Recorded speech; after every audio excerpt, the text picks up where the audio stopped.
আসসালামু আলাইকুম, শুভেচ্ছা সহ আমন্ত্রণ চ্যানেল আই সংবাদে আপনাদের সাথে আছে আমি নবনীতা। বিস্তারিত সংবাদে শুরুতেই জানিয়ে দিচ্ছি সুপার ফ্রেশ ফর্টিফাইড সয়াবিন তেল সংবাদ শিরোনাম। জাতিসংঘ জলবায়ু সম্মেলনে যোগ দিতে আজারবাইজানের পথে প্রধান উপদেষ্টা। শাহজালাল বিমানবন্দরে প্রবাসী শ্রমিকদের জন্য বিশেষ লাউঞ্জ উদ্বোধন। জলবায়ু পরিবর্তনের বিরূপ প্রভাব থেকে মানুষ ও প্রকৃতিকে রক্ষায় জলবায়ু সম্মেলনে আহ্বান, কার্যকরী পদক্ষেপ গ্রহণে পরিবেশবাদীদের দাবি। ব্যবসার নামে অপকর্ম বন্ধ করার ঘোষণা দিলেন নতুন বাণিজ্য উপদেষ্টা। অর্থনীতির প্রাথমিক বিপদ সামলানো গেছে বললেন গভর্নর। জিয়া অরফানেজ ট্রাস্ট মামলায় খালেদা জিয়ার 10 বছরের সাজা স্থগিত। সাজার রায়ের বিরুদ্ধে আপিলের অনুমতি। অন্তর্বর্তী সরকার নির্বাচন দিয়ে চলে যাবে বললেন জামায়াতের সেক্রেটারি জেনারেল। সংস্কার না করে ভোট গ্রহণযোগ্য হবে না মন্তব্য। এবং শারজায় শিরোপা নির্ধারণী ম্যাচে আফগানিস্তানের বিপক্ষে টসে জিতে ব্যাট করছে বাংলাদেশ। ইনজুরির কারণে একাদশে নেই অধিনায়ক শান্ত।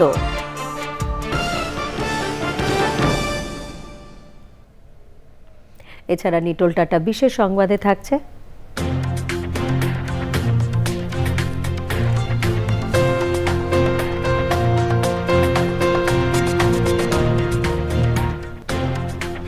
সপ্তম সেনাপ্রধান হিসেবে জেনারেল ওয়াকারুজ্জামানের বিএমএ হল অব ফেমে অন্তর্ভুক্তির খবর।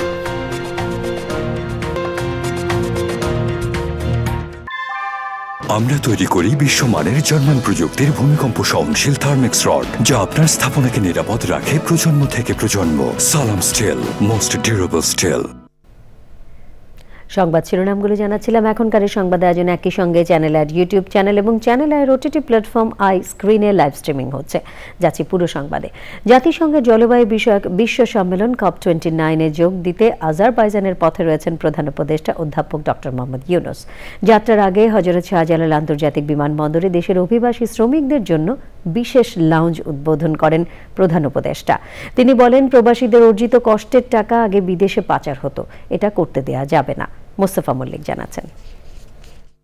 প্রধান উপদেষ্টা ও তার সফর সঙ্গীদের বহনকারী বিমান বাংলাদেশ এয়ারলাইন্সের একটি উড়োজাহাজ সকাল 11টায় হযরত শাহজালাল আন্তর্জাতিক বিমানবন্দর ছেড়ে যায়। জলবায়ু সম্মেলন উপলক্ষে প্রধান উপদেষ্টা 14 নভেম্বর পর্যন্ত আজারবাইজানে সরকারি সফরে থাকবেন। যাত্রা শুরুর আগে প্রধান উপদেষ্টা অভিবাসী কর্মীদের জন্য ডেডিকেটেড লাউঞ্জ উদ্বোধন করেন। উদ্বোধন অনুষ্ঠানে অধ্যাপক ইউনূস বলেন, প্রবাসী শ্রমিকরা দেশ গড়ার কারিগর, তবে তারা যথার্থ মূল্যায়ন পান না। আপনাদের দিয়েই তো দেশ চলে, আপনাদেরকে তো মাথার উপরে রাখার কথা, অপরাধী করে রাখবে কেন? ভাবখানায় তোমরা নিজেদের টাকা রোজগার করতেছো, তোমাদের ব্যাপার, আমাদের কি এটাতে? অথচ টাকা যেটা রোজগার করছে এটা বাংলাদেশের জন্য রোজগার হইতেছে, বাংলাদেশে আসতেছে এই টাকা। আপনারা কষ্ট করে টাকাটা রোজগার করে আনেন, দুর্ভাগ্য হলো দেশে এই টাকা আরেকজনের পাচার করে আর দিকে নিয়ে যায়। তো সেটার দিকেও আমাদের খেয়াল রাখতে হবে, আপনাদের টাকা যেন দেশের কাজে লাগে। ই পাসপোর্টের যুগে প্রবেশ করতে যাচ্ছে বাংলাদেশ, এমন মন্তব্য করে প্রধান উপদেষ্টা বলেন, সরকারের দেয়া সব সুবিধা প্রবাসীদের বাড়িতে পৌঁছে যাবে। ই পাসপোর্ট হবে, আমাদের ছাপার দরকার নেই, পাসপোর্ট এখান থেকে যাবে, টেলিফোনে চলে আসবে পাসপোর্ট। এটার জন্য লাইন ধরতে হবে কেন? অফিসে যেতে হবে কেন? আপনার যেটা সরকার থেকে প্রাপ্য, সরকার আপনাকে বাড়িতে পৌঁছে দেবে, এটাই হলো নিয়ম। সেটা যেন হয়, আপনার যে পাসপোর্ট প্রাপ্য হলে আপনার পাসপোর্ট রিনিউ করতে হলে রিনিউ যা যা করতে হবে আপনার, সেটার দায়িত্ব হলো সরকারের। তা আমরা সেই ব্যবস্থা করছি যে নিশ্চিন্ত মানে আপনি এখান থেকে বের হতে পারেন, এটা আপনাদের দেশ, সবার দেশ। আগের চেয়ে বিমানবন্দরে সেবার মান বেড়েছে বলে জানিয়েছেন যাত্রীরা।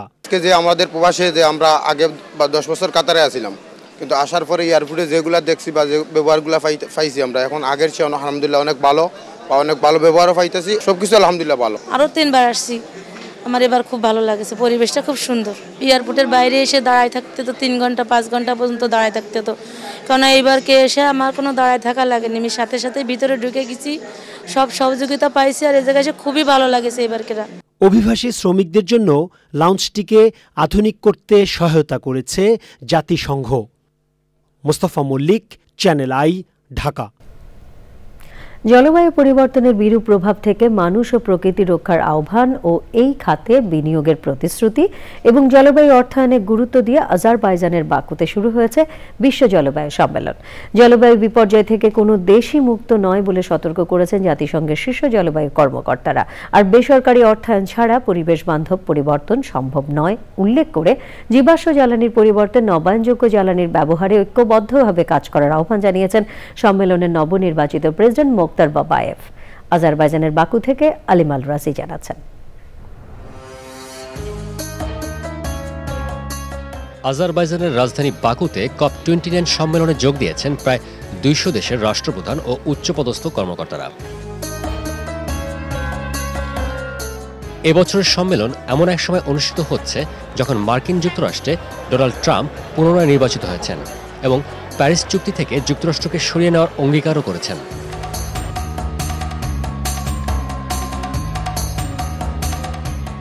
এমন বাস্তবতায় জলবায়ু সংকট নিরসন ও উন্নয়নশীল দেশগুলোর পরিবর্তন আনতে বেসরকারি খাত ছাড়া সমাধান নেই বলে জানিয়েছেন এবারের COP সভাপতি মোক্তার বাবায়েভ। বলেছেন, ব্যাপক অর্থ ছাড়ের পাশাপাশি প্রয়োজন রাজনৈতিক সদিচ্ছা। We must be totally honest. The UN Environmental Program shows that current policies are leading us to 3 degrees of warming. These temperatures would be catastrophic for billions. They would threaten the existence of communities representatives in this room. নানা অনিশ্চয়তা থাকলেও এবারের সম্মেলন নিয়ে আশাবাদী অংশ নেওয়ার দেশ ও পরিবেশবাদী সংগঠনগুলো। বাংলাদেশ আমরা তো সবসময় আমরা ভালনারেবল কান্ট্রি হিসাবে আমাদের এক্সপেকটেশন অনেক, এবং সেখানে আমাদের লস অ্যান্ড ড্যামেজ, আমাদের মিটিগেশন ব্যাপারটা আমরা সবসময় জোর দিই। এবার দেখি আমরা আমাদের কি ধরনের প্রাপ্তি হয়। আগামী 2 সপ্তাহ এই সম্মেলন চলবে, সুতরাং এটা আর কয়েকদিন পরে বোঝা যাবে কোন দিকে যাচ্ছে ডিসিশনগুলো। সবার মধ্যে একটা অন্য ধরনের উৎসাহ, যেটা যে প্রফেসর ইউনুস আসছেন ক্লাইমেট চেঞ্জ কনফারেন্সে যোগ দিতে, তো এটা কিন্তু আমরা বাংলাদেশিরা যেমন আমরা এটাকে খুব পজিটিভভাবে দেখছি, এবং বিশ্বের অন্যান্য দেশগুলোও কিন্তু বাংলাদেশকে কিন্তু একটা মর্যাদাপূর্ণ আসনে তারা দেখছেন, যে একজন নোবেল লরিয়েট যে সরকার প্রধান হিসাবে আসছেন এখানে। আশা করি প্রফেসর ইউনুস যখন থাকবেন এখানে, যে কয়দিনই থাকবেন, তাতে একটা ভালো কিছু হবে আমার ধারণা, এবং ভালো কিছু আশা করতে পারি আমরা। দরিদ্র দেশগুলো জলবায়ু অর্থায়ন বর্তমানে প্রায় 100 বিলিয়ন থেকে 2035 সালের মধ্যে প্রতি বছর 1 ট্রিলিয়নে উন্নীত করতে চায়। যুক্তরাষ্ট্রের অনুপস্থিতিতে উন্নত দেশগুলোর জন্য এই লক্ষ্য পূরণ কঠিন হতে পারে।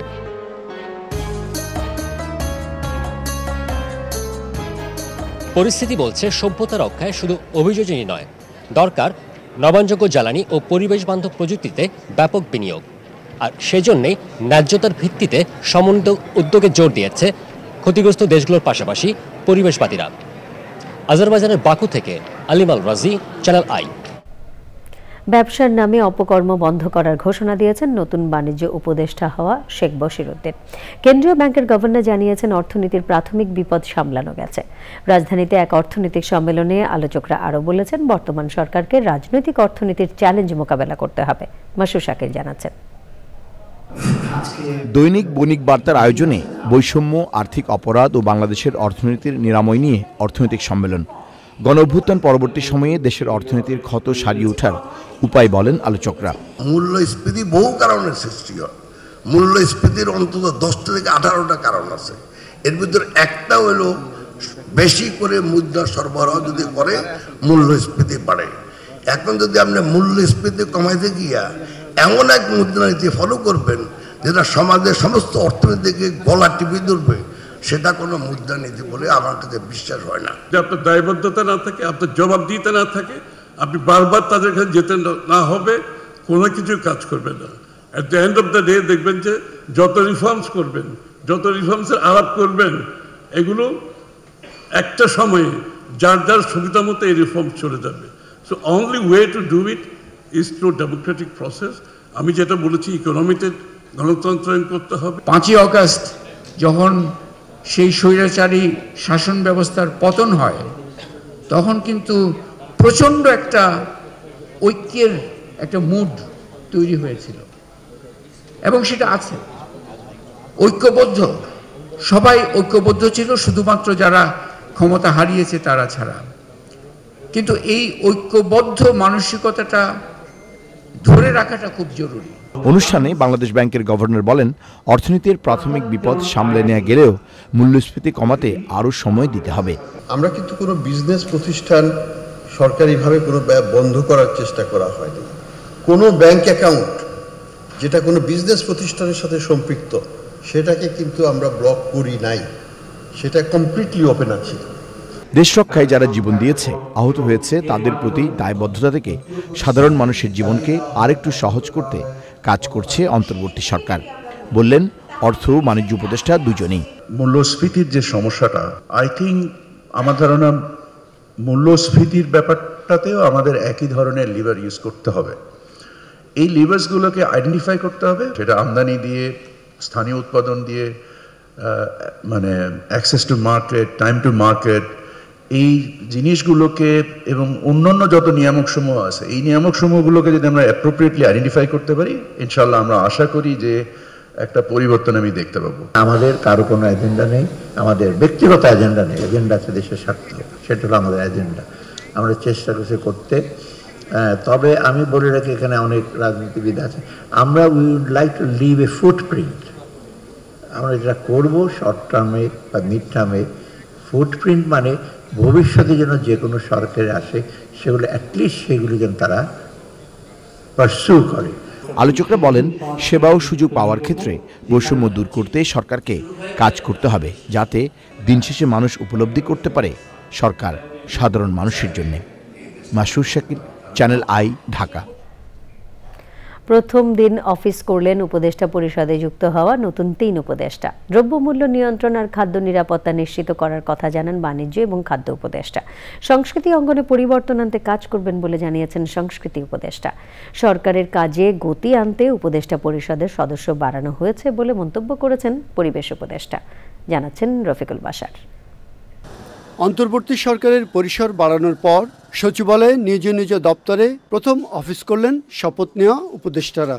সকালেই অফিসে এসে বাজারে স্বস্তি ফেরাতে কাজ করবেন বলে জানিয়েছেন নতুন বাণিজ্য উপদেষ্টা। ব্যবসায়ী হিসেবে সব কার্যক্রম থেকে অব্যাহতি নিয়েছেন বলেও জানান তিনি। আমার প্রতিষ্ঠান থেকে সম্পূর্ণরূপেই সম্পর্ক ছিন্ন করেছি এবং আমি আমার কমিটমেন্ট টু দ্য পিপল, আমি নিজেও একজন ভোক্তা আপনার মতোই। সো আমার target is to work for the people of the country, not for any particular community. I'm not representing here any community, I'm only representing the people of the country. খাদ্য নিরাপত্তা নিশ্চিত করা প্রধান চ্যালেঞ্জ বলে মনে করেন খাদ্য উপদেষ্টা। না, challenge for food itself is a challenge. Food safety itself is a challenge for every country and always. খাদ্য অ্যাভেলেবল করানো সরকারি বেসরকারিভাবে যেটুকু ঘাটতি সম্ভাবনা যেটুকু আছে সেটা হচ্ছে আমাদের বড় দায়িত্ব। এবং এটার জন্য আমাদের সকল প্রচেষ্টা আছে, সেই প্রচেষ্টা যাতে কোনো ক্ষেত্রে কোনো দিকে যাতে না হয় সেদিকে সতর্ক নজরদারি করা হচ্ছে।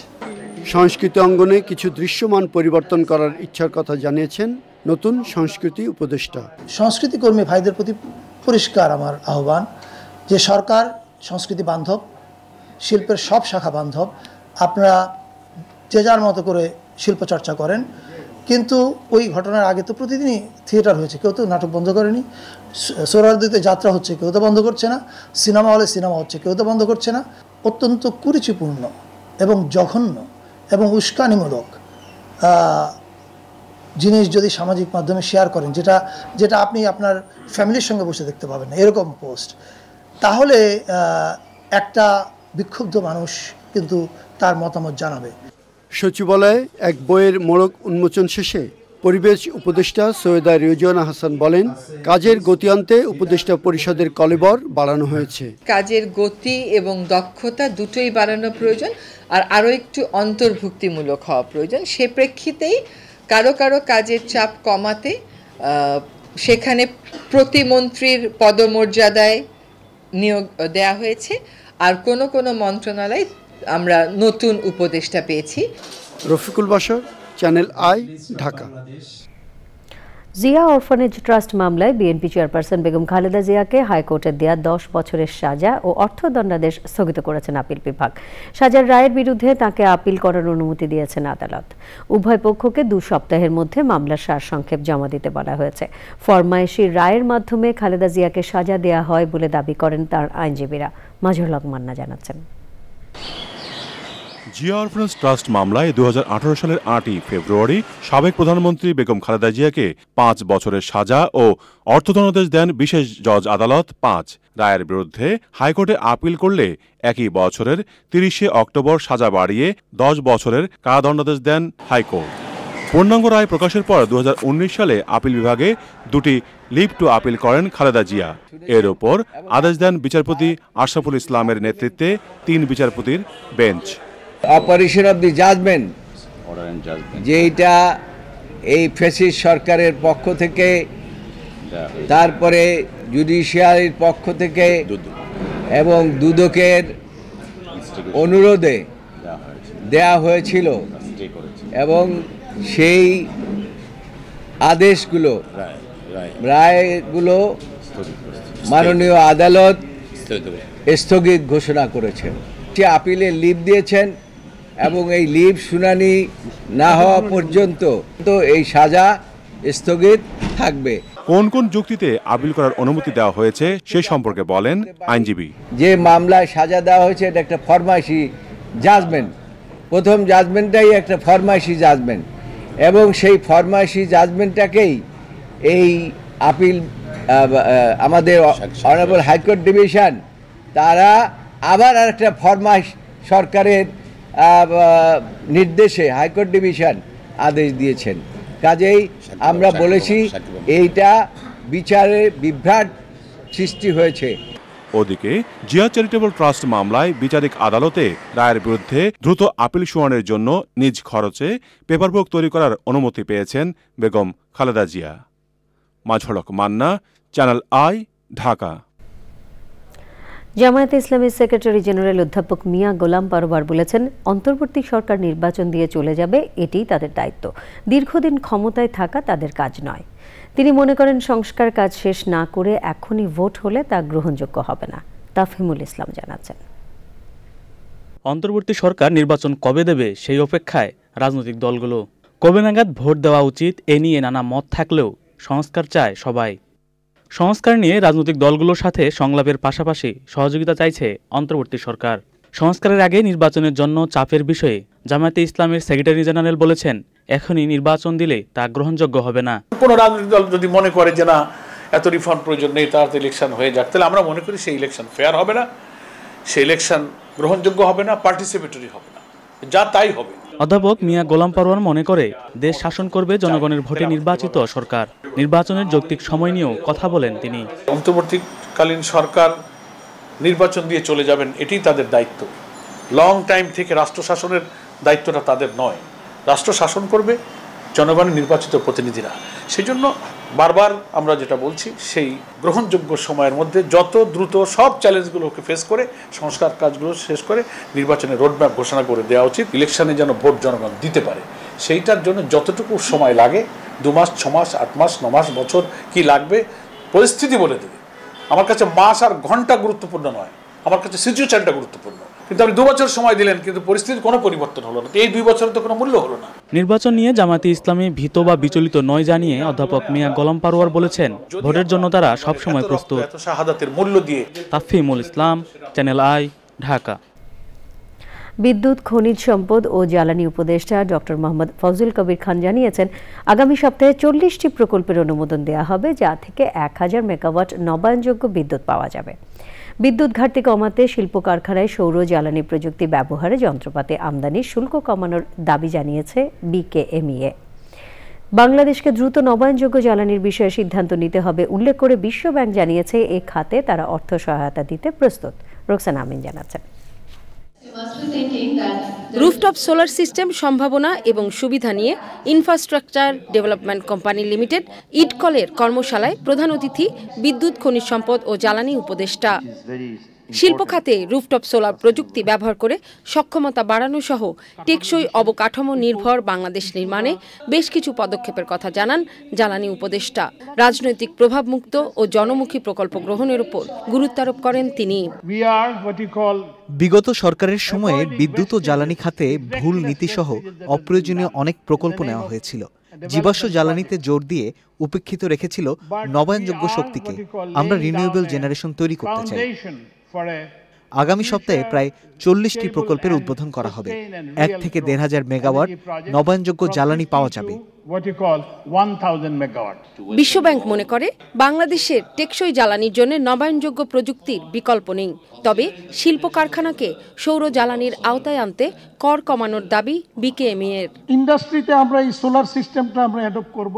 এতে সরকার যেমন উপকৃত হবে, আমরাও উপকৃত হব। সরকার উপকৃত হবে যে আমাদেরকে ইন্ডাস্ট্রিতে পর্যাপ্ত বিদ্যুতের সংকট যেখানে আছে, সেখানে আমরা যেখানে সরকারের এই পার্টটা দায়িত্ব পালন করতে যাচ্ছি, সেখানে সরকার ব্যবসা করবে এটার মধ্যে, এটা আমার মনে হয় যুক্তিসঙ্গত নয়। এই সোলার সিস্টেমের আমদানি পর্যায়ে অনুরোধ করব, দয়া করে আপনারা একটু উদ্যোগ নেন, এনবিআর এর সাথে বসেন, এটাকে অন্তত এই বিষয়গুলি, এই সমস্ত রকমের যে ট্যারিফ, এই ট্যারিফগুলি প্রত্যাহার করে নেন, তাহলে আমাদের ইন্ডাস্ট্রির লোকজন এটাতে আরো এনকারেজ হবে। সবুজ অর্থনীতি সহ নবায়নযোগ্য জ্বালানির ক্ষেত্রে বাংলাদেশকে এখনই সিদ্ধান্ত নিতে হবে। নবায়নযোগ্য জ্বালানি নিয়ে সঠিক নীতি গ্রহণ করলে আমার প্রতিষ্ঠান অর্থায়নে প্রস্তুত। 2030 সালের মধ্যে নবায়নযোগ্য জ্বালানি উৎস থেকে 4000 মেগাওয়াট বিদ্যুৎ উৎপাদনের লক্ষ্যমাত্রা নির্ধারণ করেছে সরকার। তবে কর্মশালায় জানানো হয় রুফটপ সোলার উৎস থেকে 4000-এর বেশি বিদ্যুৎ উৎপাদনের সম্ভাবনাও রয়েছে। রোকসানা আমিন, চ্যানেল আই, ঢাকা। জলবায়ু সম্মেলনের মূল ফটকের বাইরে জীবাশ্ম জ্বালানি ব্যবহার বন্ধ সহ সভ্যতা রক্ষায় কার্যকরী পদক্ষেপের দাবি জানিয়েছেন পরিবেশবাদীরা। শুধু আলোচনা নয়, এ বিষয়ে দ্রুত উদ্যোগেরও দাবি জানিয়েছেন তারা। মেহেদী হাসান জানাচ্ছেন। উদ্বোধনী অনুষ্ঠান যখন শুরু হচ্ছিল, ঠিক তখনই সম্মেলন চত্বরের বাইরে বিক্ষোভ করেছেন বিভিন্ন দেশের পরিবেশবাদীরা। সে সময় জীবাশ্ম জ্বালানির পরিবর্তে নবায়নযোগ্য জ্বালানির ব্যবহারের দাবি জানান তারা। It's a way for global warming and its solution. So we want to promote veganism. So here we are, we haven't reduced those emissions, and 2030 is happening very quickly. Protect this earth from pollution, reduce the use of plastic, and minimize your urban dreams and protect this earth from pollution, climate change crisis and global warming. We want to be here to promote veganism and make a peace for all the beings, including animals. আগামীর বাসযোগ্য পৃথিবী গড়ে তুলতে ঐক্যবদ্ধভাবে কাজ করার আহ্বান জানিয়েছেন পরিবেশবিদরা। প্রতি বছরে ক্লাইমেট চেঞ্জ কনফারেন্স যখন শুরু হয়, যেমন হলের ভিতরেও নানা বিষয় নিয়ে আলোচনা হয়, নানা ধরনের নেগোসিয়েশন হয়, পাশাপাশি ফটকের বাইরে, মেইন দরজার বাইরে কিন্তু নানা পরিবেশবাদীরা নানা বিষয় নিয়ে তারা এগিয়ে আসেন এবং তুলে ধরেন একটা প্রেশার ক্রিয়েট করার জন্য। যারা ভেগান, তাদের ব্যাপারটি হচ্ছে যে তারা বলছেন যে যদি আমরা সবাই ভেগান হয়ে যাই তাহলে কার্বন ইমিশন এমনিই কমে আসবে, যেটা একটা ভালো উদ্যোগ। এবং এই ধরনের নানা বিষয় নিয়ে যখন আমরা এই ক্লাইমেট চেঞ্জ কনফারেন্সের মূল ভবনের বাইরে যখন নানা অ্যাক্টিভিটিস দেখি, তখন কিন্তু মানুষের একটা যে এই ব্যাপার নিয়ে একটা প্রচুর চিন্তা আছে, সেটা কিন্তু বোঝা যায়। তারা সহজে কিভাবে থেকে পরিত্রাণ পাওয়া যায় সেই ব্যাপারটিও কিন্তু তুলে ধরছেন। তবে সংশ্লিষ্টরা বলছেন, শুধু আলোচনা সমালোচনা নয়, প্রয়োজন কার্যকরী পদক্ষেপ। আজারবাইজানের বাকু থেকে মেহেদী হাসান, চ্যানেল আই। চলতি মাসে ডেঙ্গুতে আক্রান্ত ও মৃত্যু দুটোই বাড়ছে। প্রথম 10 দিনে আক্রান্ত ও মৃত্যু চলতি মৌসুমের যে কোনো মাসের প্রথম 10 দিনের রেকর্ড ছাড়িয়েছে। জনস্বাস্থ্যবিদদের আশঙ্কা, এভাবে বাড়তে থাকলে জানুয়ারি মাস পর্যন্ত ডেঙ্গু জ্বরের সংক্রমণ চলতে পারে। জানাতুল বাকিয়া কেকা জানাচ্ছেন। অক্টোবর মাসের শেষ সপ্তাহ থেকে ডেঙ্গুতে আক্রান্ত ও মৃত্যু নতুন করে বাড়তে থাকে। জ্বরে আক্রান্তরা ডেঙ্গু আতঙ্কে ছুটছেন হাসপাতালে। চলতি মাসের প্রথম ১০ দিনে ডেঙ্গুতে আক্রান্ত হয়ে হাসপাতালে চিকিৎসা নিয়েছেন ১০,৫০০-এর বেশি মানুষ, আর ১০ দিনে মৃত্যু হয়েছে ৫৮ জনের। রক্তের সমস্যা ছিল বেশি, আপনার ডেঙ্গু তো মূলত এর জন্য এখানে আসা। জনস্বাস্থ্যবিদরা বলছেন বৃষ্টি কমে এডিস মশার প্রজনন অনুকূল পরিস্থিতি বিরাজ থাকলেও ডেঙ্গু জ্বরের প্রকোপ কমতে ১.৫ থেকে ২ মাস সময় লাগবে। তাছাড়া মশা নিধন কার্যক্রমও জোরালো নয় বলছেন তারা। আজকে বৃষ্টি বন্ধ হলো, কালকেই মশা কমে যাবে এটা তো মনে করার কোনো কারণ নেই।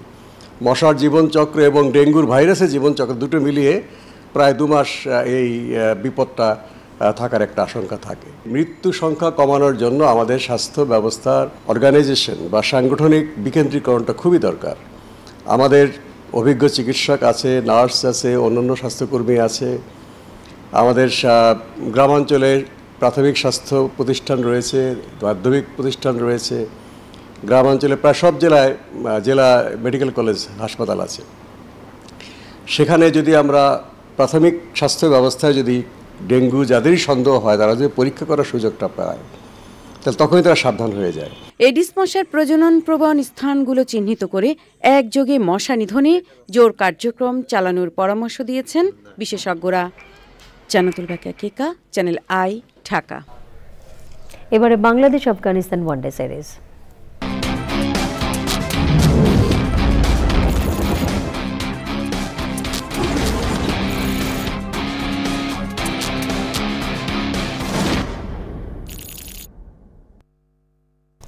শারজায় শিরোপা নির্ধারণী তৃতীয় ও শেষ ওয়ানডেতে স্বাগতিক আফগানিস্তানের বিপক্ষে টসে জিতে ব্যাট করছে বাংলাদেশ। ইনজুরির কারণে ১-১ সমতায় থাকা সিরিজের এ ম্যাচে খেলা হচ্ছে না নিয়মিত অধিনায়ক নাজমুল শান্তর। একাদশে ফিরেছেন জাকির। এর আগে উড়ন্ত সূচনা করে ৫৩ রান সংবাদে নিয়ে নিচ্ছে খানিকক্ষণের বিরতি। আর বিরতির পর অন্যান্য সংবাদের সাথে জানিয়ে ফিরব। বিরতির পর আমন্ত্রণ আরও একবার। অবৈধ অভিবাসীদের বিদায় করতে সাবেক পুলিশ কর্মকর্তা টম হোমানকে যুক্তরাষ্ট্রের সীমান্ত রক্ষার দায়িত্ব দিচ্ছেন নবনির্বাচিত মার্কিন প্রেসিডেন্ট ডোনাল্ড ট্রাম্প। নিজের সামাজিক যোগাযোগ মাধ্যম ট্রুথ সোশ্যালে দেয়া এক বার্তায় এ তথ্য জানান তিনি। সাবেক পুলিশ ও অভিবাসন কর্মকর্তা টম হোমানকে সীমান্ত সম্রাট বা বর্ডার জার নামে অভিহিত করেছেন ট্রাম্প। এর আগের মেয়াদেও ট্রাম্প প্রশাসনে ইমিগ্রেশন অ্যান্ড কাস্টমস এনফোর্সমেন্ট এজেন্সির পরিচালক হিসেবে অভিবাসী নিয়ন্ত্রণের দায়িত্বে ছিলেন হোমান। রুশ প্রেসিডেন্ট ভ্লাদিমির পুতিন নবনির্বাচিত মার্কিন প্রেসিডেন্টকে অভিনন্দন জানানোর পর ফ্লোরিডায় নিজ বাসভবন থেকে পুতিনের সঙ্গে ফোনালাপ করেছেন ট্রাম্প। নিটোল টাটা, বিশেষ সংবাদ।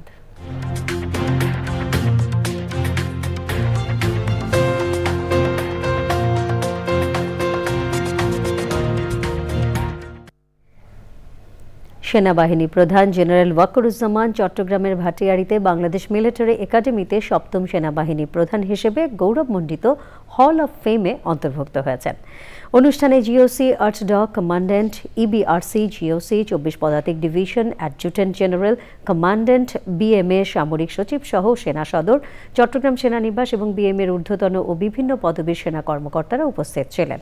বর্ণাঢ্য সামরিক জীবনের অধিকারী সেনাবাহিনী প্রধান জেনারেল ওয়াকারুজ্জামান ১৯৮৫ সালের ২০ ডিসেম্বর বাংলাদেশ মিলিটারি একাডেমি থেকে ১৩ বিএমএর দীর্ঘমেয়াদী কোর্সের সাথে প্রশিক্ষণ শেষ করে কোর অফ ইনফ্যান্ট্রিতে কমিশন লাভ করেন। ২০২৪ সালের ২৩ জুন ১৮তম সেনাবাহিনী প্রধান হিসেবে বাংলাদেশ সেনাবাহিনীর দায়িত্বভার গ্রহণ করেন তিনি। পূবালী ব্যাংক, বাণিজ্য সংবাদ।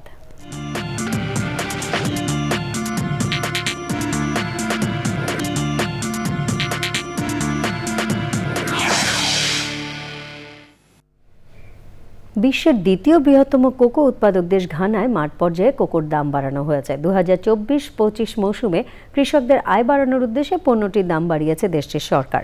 প্রেসিডেন্ট আকুফো আদ্দো জানান, এখন থেকে প্রতি টন কোকো ৪৯,৬০০ ঘানায়ান সিডিতে বিক্রি হবে। কোকো পাচার রোধ এবং কৃষকের আয় বাড়াতে সরকার এই পদক্ষেপ নিচ্ছে।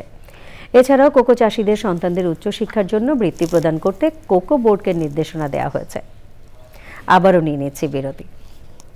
আর বিরতির পর খেলার খবরে থাকছে।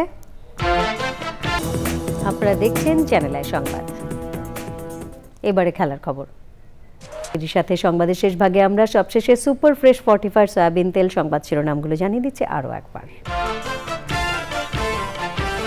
জাতিসংঘ জলবায়ু সম্মেলনে যোগ দিতে আজারবাইজানের পথে প্রধান উপদেষ্টা।